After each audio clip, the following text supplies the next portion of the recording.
السلام علیکم ورحمۃ اللہ۔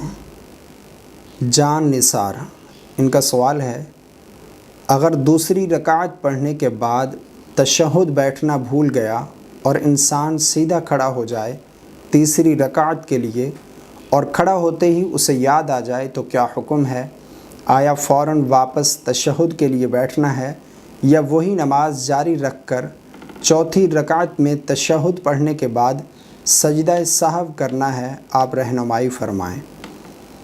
بھائی نے ایک بہت اچھا سوال پوچھا ہے۔ ان کا سوال ہے کہ اگر کوئی شخص دوسری رکعت میں قاعدہ بیٹھنا بھول جائے اور تیسری رکعت کے لیے کھڑا ہو جائے تو اب اس کے لیے کیا حکم ہے؟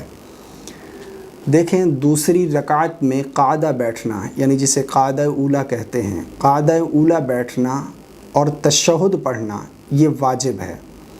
اگر کوئی شخص نماز میں قاعدہ بیٹھنا بھول جائے، تشہد پڑھنا بھول جائے اور تیسری رکعت کے لیے کھڑا ہو جائے تو اس نے واجب کو ترک کر دیا۔ واجب اگر بھولے سے ترک ہو جائے تو سجدہ سہو لازم آ جائے گا۔ اب جب وہ دوسری رکعت میں قاعدہ بیٹھنا تشہد پڑھنا بھول گیا اور تیسری رکعت کے لیے کھڑا ہو گیا تو اب اس کے اوپر سجدہ سہو لازم آ جائے گا۔ اب اسے دوبارہ قاعدہ کی طرف لوٹنے کی ضرورت نہیں ہے، بلکہ وہ اپنی نماز جاری رکھے، تیسری رکعت مکمل کرے اور چوتھی بھی، اور آخری قاعدہ میں، قاعدہ اخیر میں وہ سجدہ سہو کرے یعنی تشہد پڑھے۔ تشہد پڑھنے کے بعد دائیں جانب سلام پھیرے، اس کے بعد پھر اللہ اکبر کہتے ہوئے 2 سجدے کرے۔ 2 سجدہ کرنے کے بعد پھر وہ اٹھ کر بیٹھے، دوبارہ سے تشہد پڑھے، درود پڑھے اور دعا پڑھ کر دائیں بائیں سلام پھیر دے۔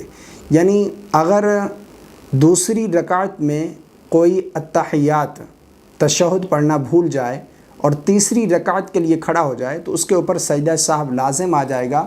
وہ آخر میں سجدہ سہو کر لے گا تو اس کی نماز درست ہو جائے گی۔ اگر کوئی بھولے سے قاعدہ اولیٰ بیٹھنا بھول جائے، اگر کوئی جان بوجھ کر کسی واجب کو ترک کر دیتا ہے تو پھر جان بوجھ کر واجب کو ترک کرنے سے سجدہ سہو سے نماز درست نہیں ہوگی، بلکہ اس نماز کو دوبارہ پڑھنا ہوگا۔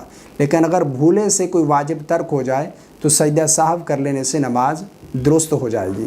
اگر کوئی دوسری رکعت میں قاعدہ بیٹھنا بھول جائے، تشہد پڑھنا بھول جائے، تیسری رکعت کے لیے کھڑا ہو جائے تو اسے دوبارہ یاد آنے پر لوٹنے کی ضرورت نہیں ہے قاعدہ کی جانب، بلکہ وہ اپنی نماز کنٹینیو رکھے اور آخر میں وہ سجدہ سہو کر لے گا تو اس کی نماز بالکل درست ہو جائے گی۔ یعنی آخری رکعت میں جب قاعدہ بیٹھے، تشہد پڑھنے کے بعد دائیں جانب سلام پھیرے، 2 سجدے کرے، یہ سجدہ سہو ہو گیا۔